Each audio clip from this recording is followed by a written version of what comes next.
قرآن مجید نے کہا ہے اگر خسارے سے بچنا چاہتے ہو تو 4 کام کرو، ورنہ تمہاری زندگی روز بروز نقصان میں جا رہی ہے، خسارے میں جا رہے ہو، اصل مال بھی ضائع ہو رہا ہے۔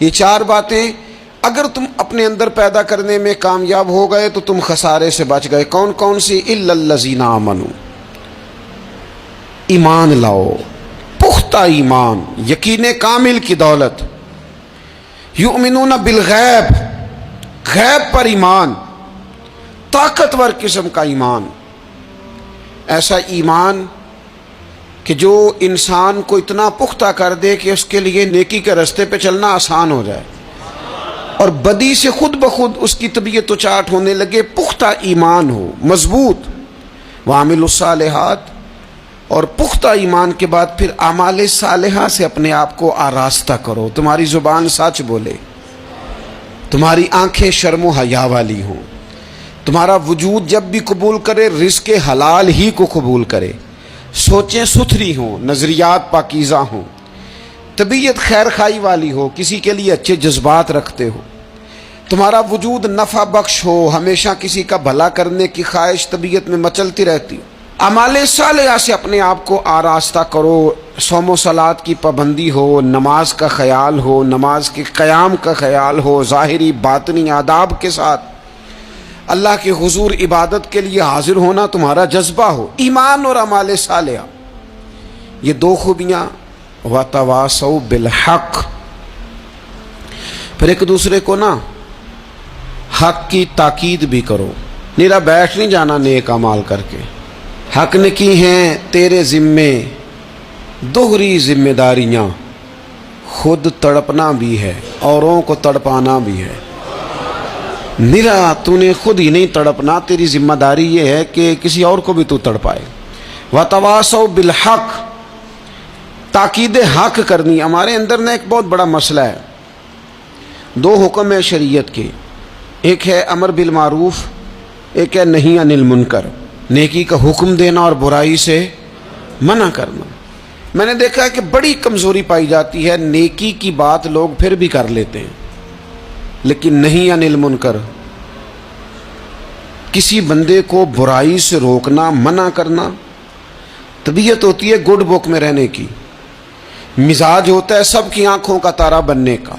اپنے گھر کے اندر بھی اتنی جرت کا مظاہرہ نہیں کرتے کہ غلط کو غلط کہہ سکیں، حق بات کی تائید کر سکیں، طاقت ہی نہیں ہوتی۔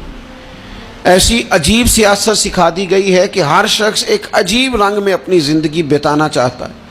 قرآن مجید کہتا ہے خسارے میں چلے جاؤ گے اگر کلمہ حق تمہاری زبان پر نہیں آتا، اگر کلمۃ الحق ادا کرنے کی تمہارے اندر طاقت نہیں ہے تو تم نے ضائع کر دیا سارا وقت۔ حاصل کیا کیا؟ کہیں اگر اپنی برادری، اپنا قبیلہ، اپنا خاندان کسی موقع پر غلط ہے اور سامنے کوئی قبیلہ ٹھیک ہے تو آپ تائید کریں سامنے والوں۔ آپ کے اندر یہ اخلاقی جرت ہونی چاہیے کہ غلط کو غلط کہہ سکیں اور صحیح کو صحیح کہہ سکیں۔ نبی اکرم علیہ السلام نے فرمایا تم میں سے جو برائی دیکھے وہ چاہیے اسے کہ وہ ہاتھ سے بدل دے، مظاہرہ کرے جرت کا کہ میں نہیں ہونے دوں گا، اور فرمایا اتنی طاقت نہ ہو تو زبان سے ہی کہہ دے، اعلان کرے برائی کے خلاف، اور فرمایا یہ بھی نہ کر سکے تو دل میں ہی برا جان لے، ذالک اضعف الایمان، یہ کمزور ایمان کی علامت ہے۔ تو حق بات کا مزاج، او جی میں نے اپنی قبر میں جانا ہے، او میاں آپ کے ذمہ اللہ تعالیٰ نے قانون لگایا ہے، کنتم خیر امۃ اخرجت للناس تأمرون بالمعروف وتنہون عن المنکر، تم نے لوگوں کو بھلائی کا حکم دینا ہے اور برائی سے منع کرنا ہے۔ غلط کام ہو رہا ہو تو آپ غلط کو غلط ہی نہیں کہیں گے۔ آپ کی طبیعت اس طرح کی ہو جائے کہ آپ بات چپ سادھ لیں، آپ کی زبان پر کسی مظلوم کے حق میں کوئی کلمہ ہی نہ آئے۔ ایک بستی میں 2-3 لوگ بڑے نیک رہتے تھے اور باقی بستی ساری گناہوں میں، معاذ اللہ، اللہ کی نافرمانیوں میں، حدوں کو توڑنے میں مشغول تھی۔ اللہ کریم نے فرشتوں کو حکم دیا کہ اس بستی کو الٹ دو۔ فرشتوں نے عرض کی مالک وہاں تیرے 2-3 نیک بندے بھی تو رہتے ہیں، تو رب کریم نے فرمایا سب سے پہلے انہیں تباہ کرنا۔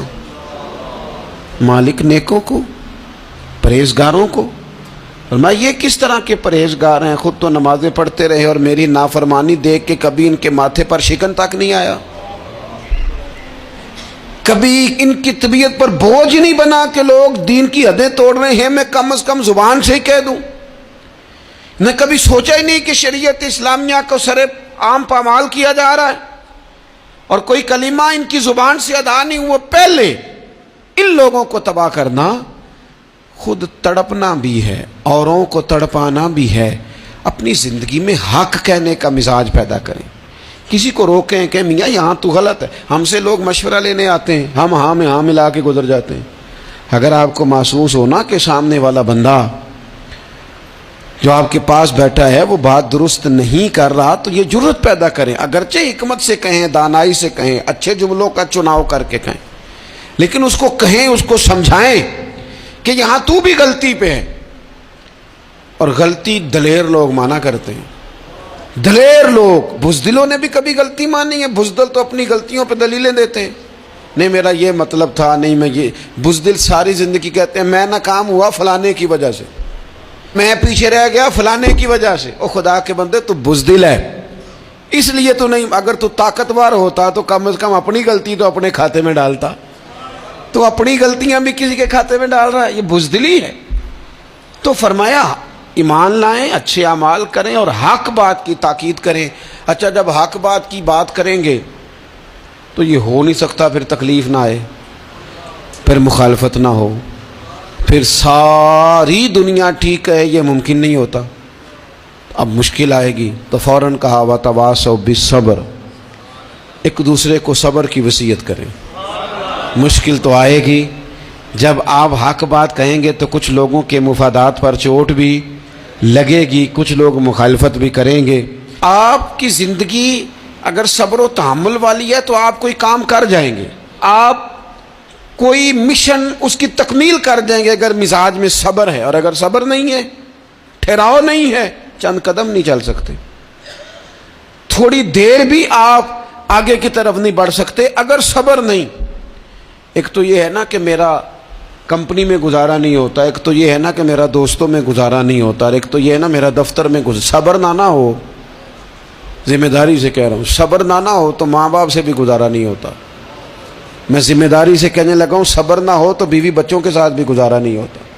آپ کو صبر کرنا ہے۔ مجھے بتائیے چھوٹا بچہ ہے آپ کا، وہ چھوٹا ہے، اسے پتہ نہیں ہے، وہ کچھ ایسے کام بھی کرتا ہے جو غصے والے ہیں، تو کیا آپ اس بچے کو سزا دیں گے؟